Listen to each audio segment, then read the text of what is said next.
Ladies and gentlemen, welcome to WrestleMania.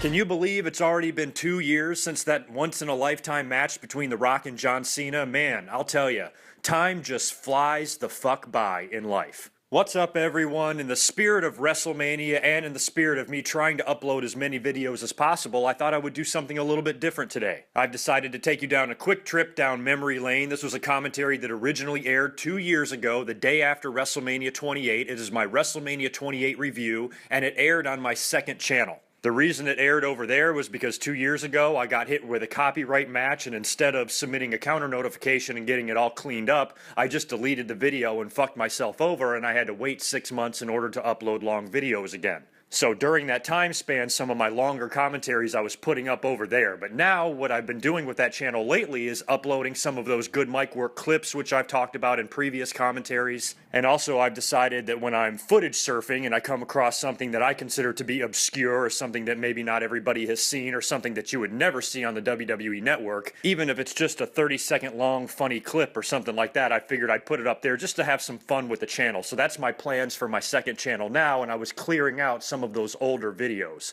And since I don't have nearly as many subscribers on my second channel as I do my main channel, I thought that maybe some of you forgot that this video was even over there. And by the way, you can subscribe to both my main channel and my second channel by clicking the links on the screen, but do it quickly because my review part of this is going to have a different image. Friending me on Facebook and following me on Twitter is also a good idea. The links to both are in the description below. But this was one that I thought would be fun to re-upload on my main channel, just to take a look back at how we felt about WrestleMania 2 years ago. And I think we're all in pretty much agreement that WrestleMania 29 sucked, but WrestleMania 28 didn't suck so bad. And it was kind of funny going back and hearing my thoughts from 2 years ago about WrestleMania, especially, you know, the Daniel Bryan match, how he lost in 18 seconds to Sheamus and how everybody was pissed off about it. And look where Daniel Bryan is now. So without further ado, let's go back 2 years ago and take a look at my thoughts on WrestleMania 28.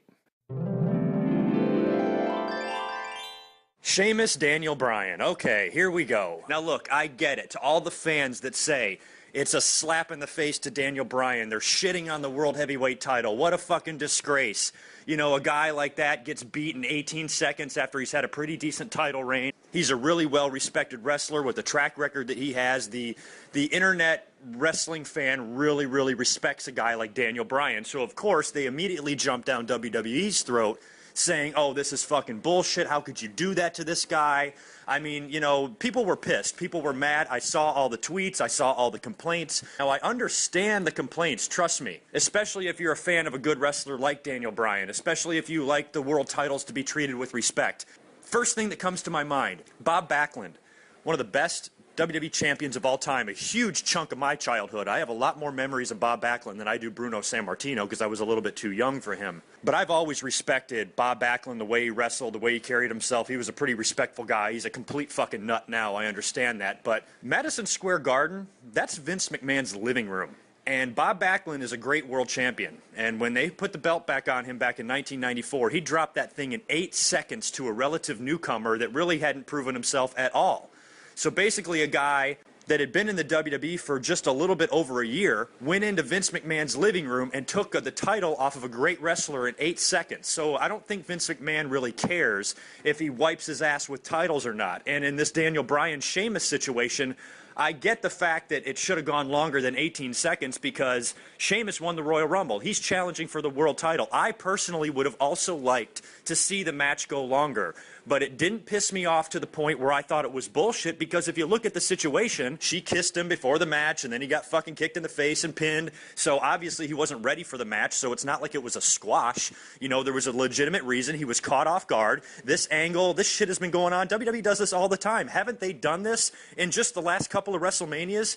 Didn't Kane win something in like 5 seconds? Didn't Rey Mysterio beat JBL in 2 seconds? I don't think it had anything to do with any sort of disrespect to the World Heavyweight title or Daniel Bryan or anything like that. I think it had everything to do with match placement, saving time, and making sure they had big drama in place for their big matches. I get the fact that the match should not have been 18 seconds long. I totally agree with everybody that says that. I would have liked to see a match go longer, but I wasn't so pissed off that it ruined the whole fucking pay-per-view for me. AJ has been a huge distraction to him. She's been involved in everything he's been doing ever since he's been world champion. He's barely been clinging to that fucking belt as it is, and sooner or later it was going to come around and bite him in the ass, and it bit him in the ass in WrestleMania. There has been a lot worse things done to the world title. I mean, to me, this isn't even bad, because this is, they're not shitting on the belt. The opponent was distracted. He was caught off guard. I mean, shit, Houdini was killed because he took a punch in the stomach that he wasn't ready for, okay? Shit happens, and you can easily be distracted, and bad things happen when you're not paying attention. That's the message here. That's the message to Daniel Bryan. But obviously, it seems like a way for him to blame the girl. He can be the douchebag heel that's treating his female valet like shit. It's a formula and a recipe that's been successful for 70 years in the pro wrestling business. To me, it's just not the end of the world, and it's certainly not the end of Daniel Bryan's success, because he's obviously going to go on to continue something with Sheamus. He's probably going to have multiple world title matches on either SmackDown or pay-per-views. They're obviously going to work the next pay-per-view. They'll probably work the pay-per-view after that. And there was so much going on at WrestleMania. There was so much drama that was yet to come in the show, and such big matches that there really just wasn't room for a match like that. And I think they just basically got it out of the way, which just goes to show you, it just depends on how, if I knew how the matches were going to be laid out, if I knew which match was next, it would be much easier to predict. But that's the one good thing that WrestleMania does, is they really don't let you know what match is going to open. The only thing you know is the main event, but they don't really give you the sequence of the matches, because if you see the sequence of the matches, you can maybe get an understanding of their thinking and be able to predict better. But fucking I was goddamn clueless on most of those matches, including the next match that came out. That was Kane, Randy Orton, was it not? And their feud has never made much sense to me anyway. It was a way to give those two guys WrestleMania matches because they wanted them to be on the card. And they said, well, let's put them together in a feud that'll mean nothing. And the feud to me has meant nothing. I was happy for Kane. The match started off kind of like really slow. And after you saw Daniel Bryan lose in 18 seconds, I'm like, well, man, couldn't they have just cut this match in half and give the other minutes to Daniel Bryan and Sheamus? But the match to me started going way too long. And I was kind of bitching at them on Twitter to fucking finish it, go home already. This is really slow, and they're just kind of flopping around, and to me it just wasn't an exciting match. And then it really picked up at the end, and I actually liked the finish, and I was happy that Kane won. Confused why he won, but still happy that he won. But all in all, I found the match okay, but I definitely think they could have shaved a few minutes off of that. Now, if I remember right, was Cody Rhodes in the Big Show match next, or was it the Divas match? You know what? I'm not even going to talk about the Divas match. I wasn't even paying attention. I literally swear to God I took a shit during the match. But at least it was an opportunity for the 80,000 fans in Miami to go fucking take their own shits or go buy some snacks or whatever. Now on to Cody Rhodes and Big Show. This was another match that was just kind of anticlimactic. The Big Show, this is another thing. I just wouldn't think. I mean, the Big Show and Kane getting victories at WrestleMania in this day and age, and the Big Show won the Intercontinental title. And when he won the title, he cried and snotted and drooled all over himself. But he won the Intercontinental title. Congrats to him. He finally had his moment at WrestleMania. It's not that he hasn't earned it. He's earned everything that he's ever gotten. And I'm not mad that the Big Show won the Intercontinental title. To me, it just seems like an odd way to go. Why are these two people feuding? It just doesn't seem like Cody Rhodes holding on to the IC title for like 7 months. He should not have anything to do with the Big Show and storylines. They should be on completely separate things going on. Why they're thrown together, I have no idea. I thought the little vignettes that Cody was doing was funny, making fun of the Big Show, but the two of them don't seem to have any chemistry whatsoever, and I didn't like the match, really. To me, this is the match that should have gone 18 seconds. That's the way they were building it. Cody Rhodes was coming out there and humiliating the fucking Big Show week after week, to where you could see it's finally going to build up and set this giant off, and he's going to pound Cody into the ground. So you would think if the WWE was going to do one of these quick title changes to save some time, this is the match that they would do it in. But no doubt, if there was going to be a squash like that, this is the match I would think it would happen in. But instead, they had like a 15-minute match, and I think I spent more time staring at my laptop than I really did at the match. So that match was over. Big Show's new IC champ. Congrats to him. We'll see where they go from here. Now, in between some of these matches, one of these things might have already happened by now. They had really stupid backstage vignettes this year. That shit with Mick Foley and Santino and the Deadly deadliest catch guy. The skit was retarded. Jesus. I mean, Santino can be funny, but they so overdo it with him. He's, he was on the team captain of one of the big matches at WrestleMania. They treat him like fucking Funaki. He's got a fucking sock puppet. It was stupid. The fucking captain in the middle didn't know what the fuck he was doing. You know, a lot of people, a lot of outsiders might be watching WrestleMania. That's always my point. I want people who don't regularly watch wrestling, that might be having an eye on WrestleMania that day, that maybe would never watch it, to say, wow, this is a really great form of entertainment. And we would get to that. They would see all of that later on. But, you know, when they're watching something like this, I'm like, explain to me why somebody shouldn't make fun of me because I'm a wrestling fan. Look at what the fuck is on TV. And then they did the backstage segment also with Heath Slater and whatever the rapper was that was on there. And he pushed Slater down. But again, when it was over, I'm like, all right, what was the point of that? Couldn't they have not done that on Raw or something? And it was good to see Tori and A-Rod in the front row. How cool was that? Andy Garcia, there was a lot of cool celebrities there. They did an amazing job with the set, the big palm trees. And I remember back, I don't remember what commentary it was, but when the Hell in the Cell match was first announced, a lot of you were asking me, well, how are they going to put that cell out there? I said, they're going to build something and hang it from it. Now I believe was Hell in the Cell. This match lived up to every single ounce of drama that I was hoping it would have. I was a little bit nervous with Shawn being in the match because I almost thought it was if he would get in the way. And first things first, one of the big non-subtle things that a lot of fans would recognize that would make a match good or not good would be the announcing. And thank God our good old buddy JR showed up for the fucking match. We were all hoping that he would make an appearance somewhere. I would have liked to see him stay on. I would have liked to see, Cole and Lawler handle the undercard and then JR come back for the 3 big matches. But for some reason he left after Hell in the Cell. But I think it was more of the end of an era. It was only right that JR had to be there. And I'm sure Hunter or Taker or both, I'm sure probably requested that he do the call anyway. But when he walked out there, it was almost like I had a big sigh of relief. Like, I have no doubt now. This is going to fucking be great. Because now Ross is in on this. And going back to the special referee, a lot of the reasons I don't like special referees is because they're not as good at the dramatic 2 counts. You know what I mean? Those little referees are up and down on their knees. They are so good at timing those really, really close 2 counts. And they, go back and watch like dramatic matches. Go back, watch title changes from the 70s or the 80s or something like that. The way the business has changed, you see some of those old matches and a guy will get down to pin an opponent and the referee will just kind of slowly crawl down on his knees and give 3 little soft taps, and there's just no drama. The fans can't even hear it. They barely even know which guy won until they raise the guy's hand.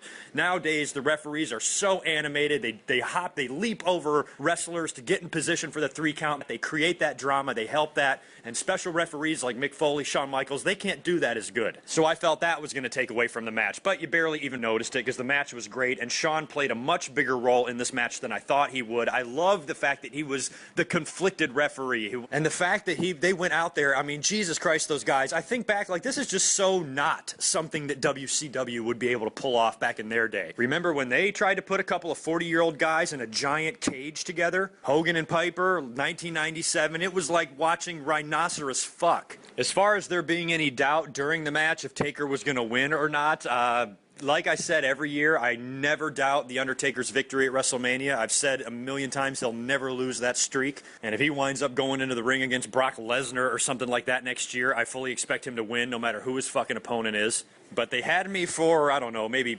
0.5 seconds when Shawn super kicked him. And I'm like, oh, that's how it's going to go down. He's going to screw him. But of course he kicked out. The match was fucking great. I mean, his back, Jesus, did you see that? I mean, he was covered in welts and bruises. It was brutal. That was one thing I'll remember about this WrestleMania is it really was brutal. I was sitting there hurting watching The Undertaker and Triple H perform. I mean, at their age, what his body is going through, Triple H is hammering him like a fucking railroad spike with that chair. You can see each welt and each bruise show up on The Undertaker's back. And it was almost as if, why do you have to do this? I can't believe they feel like they have to do this to each other to achieve the drama that they're trying to get to. I mean, it was almost if it was 10 too many chair shots for me. And I was sitting here on the couch hurting a little bit. And the CM Punk Chris Jericho match looked very painful as well. We'll talk about that in a minute. But that's just one thing I remember about this WrestleMania is just how brutal it was. I mean, they were really making you think like, oh, what should Shawn do? Should I end the match? Should I not? And Triple H and Shawn got involved. He, saved both guys from being bashed in the head with something. He super kicked The Undertaker. He got choked out. Triple H, I think, hit him at least once or twice. But I think the best spot of the match was when Shawn super kicked Undertaker, and then Undertaker kicked out, and Shawn sat there like, what the fuck did I do? I mean, I was literally chewing on my shirt during the match. I mean, it was fucking amazing. And so that's just what you gotta love about two pros like that. And they said it, JR said it, and I guess they must mean it. They really honestly mean it, that those three guys will never be in the same ring at the same time again. So anyway, during the Hell in the Cell, I started thinking to myself, oh shit, CM Punk and Chris Jericho are going to have to follow this shit. But luckily, because of the awesome drama of the Hell in the Cell and how excited it made me and what a fucking great ride they took us on, I completely forgot about Team Teddy and Team Johnny until they came strutting their little asses down to the ring. An opinion on that match, that everybody was kind of pissed off that there was no bigger name guys in it, that Mick Foley wasn't in the match, or that,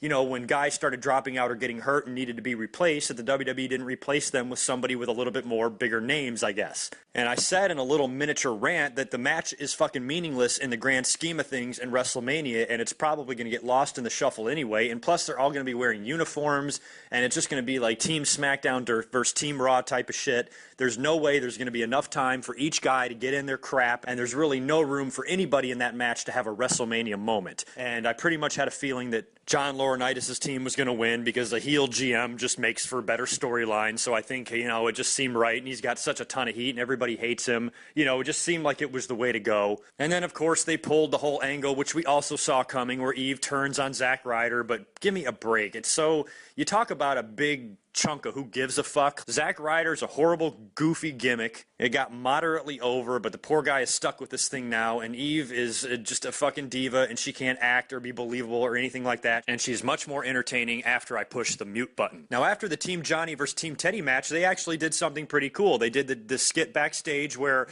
Punk is getting ready for his match, and Team Johnny's running through celebrating, and it's almost like they're picking back up the feud with Punk and Laurinaitis. Now, this is perfect because this is McMahon Stone Cold. I mean, Jesus, Laurinaitis is now in charge. He shows up, and he immediately starts fucking with Punk and changes a stipulation in the match with Jericho. Now he can't beat the hell out of Jericho and get himself disqualified, or he'll lose the belt, and he actually has to wrestle and actually pin him to beat him. So we'll see if the old rehash of the evil GM trying to screw over the champion is successful in 2012. We'll just have to see where they go from here. But, at least you got to know that Laurinaitis and Punk are going to be interacting with each other a lot. And I don't know where that leaves Jericho. I mean, since he basically lost, clean, tapped out, is he going to get a rematch? I would think that this feud would continue because there's just no way you can bring up somebody's mother and father and shit like that in personal crap and then have a match and tap out and the feud's over. So I'm certain that these guys are going to have an Extreme Rules match, which makes much more sense now since I think that's the next pay-per-view. So obviously these guys can be put in an environment where Punk can actually unleash on him and all of that, and we'll see where it goes from there. So the WWE creative team, and during the WrestleMania production meetings, they're saying to themselves after they're mapping out WrestleMania, after the Hell in the Cell and the Team Johnny and the CM Punk, and they say, all right, we need something to catch the fans' breath again. This Brodus Clay shit was obviously just a space filler. I think the WWE really had that in mind this year, trying to space out these matches instead of it's just wrestling on top of wrestling on top of wrestling. The fans had little tiny breaks in between, and between big-time matches when they were getting ready for The Rock and John Cena, you didn't have The Rock and John Cena come out 2 minutes after, CM Punk made Chris Jericho tap out. They gave you a break. They gave you something else to watch. So in that sense, I totally get the fact that they did a skit like that. But I really was sitting there like, am I really seeing this guy dance around with fucking 50 women that are dressed up like his mama and their booty shaking? I just wasn't even sure if I thought it was in the fucking Twilight Zone. That was a nice little break for the big main event. My heart was racing, because it really felt like...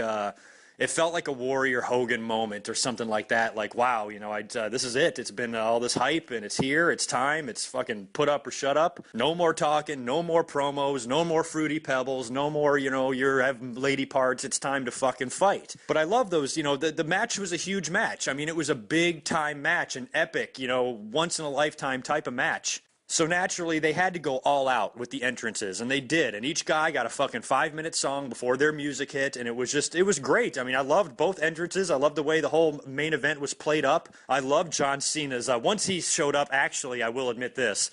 As soon as Cena came out wearing the Boston Celtics throwback T-shirt thing that he has with his logo, I was thinking to myself, I'm like, there's no way he's going to win this match in this town. You know, it would almost as if he would have to turn heel now. That's the only way he's going to beat The Rock. There's no way he's going to come out with a Boston Celtics jersey who just got done kicking the fucking shit out of the Miami Heat yesterday. You know, it had to go the way it had to go. I loved the match. I thought that they did great because, like I said, there was a lot of drama previously. Even the Punk Jericho match was really good. So, you know, the Rock and John Cena didn't set any records for the greatest match of all time. It wasn't the most technical masterpiece you would ever see, but you weren't going to see that anyway. You knew what those guys were capable of. You knew what their styles were, and I thought they meshed a lot better than they could have. I mean, it could have been disastrous, but those guys worked really well together. You know, we know neither one of those guys are Kurt Angle's in there, but they got a fucking good enough style where they can definitely have a good match together, and they did, and I was extremely proud of both of them. I mean, they did a great job. I mean, congrats to The Rock. It was a good match. I will say that after all these years, he still has not learned how to put on the sharpshooter, and every time The Rock has ever put that move on an opponent, even though I like the fact that The Rock does the sharpshooter, I think it's awesome, but he doesn't know how to put it on, and every time he does put it on, he just has such a bad form. It's the only thing he's bad at, really. But when he put the sharpshooter on Cena, I'm like, oh, for fuck's sake, Rock, you know, cinch up, pull his legs up. You're not even doing it right, you dumbass. But then John Cena had an equally bad screw up. I think it was at least one rock bottom that he didn't take very well, or he fell funny or something like that. But I think the final one was okay, and he took it well, and it was a nice pinfall, nice dramatic 1, 2, 3. You know, he was about to people's elbow The Rock. That was pretty good. You know, John Cena awfully defiant. And I said to myself, I'm like, Rock's going to nip up and rock bottom him. I kind of called that finish as soon as Cena you know, made the motion that he was actually going to do the people's elbow. It wasn't the greatest match they could have maybe ever had, or maybe they could do better next time if there is going to be a next time. But as far as the critics go, I really haven't read much. I don't know what the websites are saying, but I think all in all, the show entertained me. As a wrestling fan, it sure as hell did. And no show is perfect, and it's literally impossible for 80,000 people to be in that arena and for 80,000 people to leave that arena happy. It's impossible. You cannot please everybody. The people sitting at home, half of them were pissed Cena lost, half of them were happy Cena lost. You know, people were pissed Daniel Bryan lost. Some people didn't give a shit Daniel Bryan lost. You just can't fucking please everybody. It's impossible. So when you look at the flaws in WrestleMania, you look at the things that we would have done differently, you would look at the things that maybe should have been rethought. I think it was pretty minimal in the grand scheme of things, and overall the show delivered on all the places I wanted it to deliver on, and I give the show an A. I was happy, I was entertained, and even though I loved the year-long build of The Rock and John Cena, I loved the match between Rock and John Cena. I was completely satisfied and happy with the way it turned out, and I was really putting over the magnitude of the match. But still, what I'm going to remember and take away from this WrestleMania is that end of an era match. I'll never fucking forget that. That was fantastic, and the fact that The Undertaker is doing this at his age year in and year out is fucking mind-blowing to me. Congrats to him. Congrats to Triple H. Congrats to Punk, Jericho, Rock, Cena, Shawn Michaels. It was an honor and a privilege to watch you work last night, and that was a great fucking WrestleMania.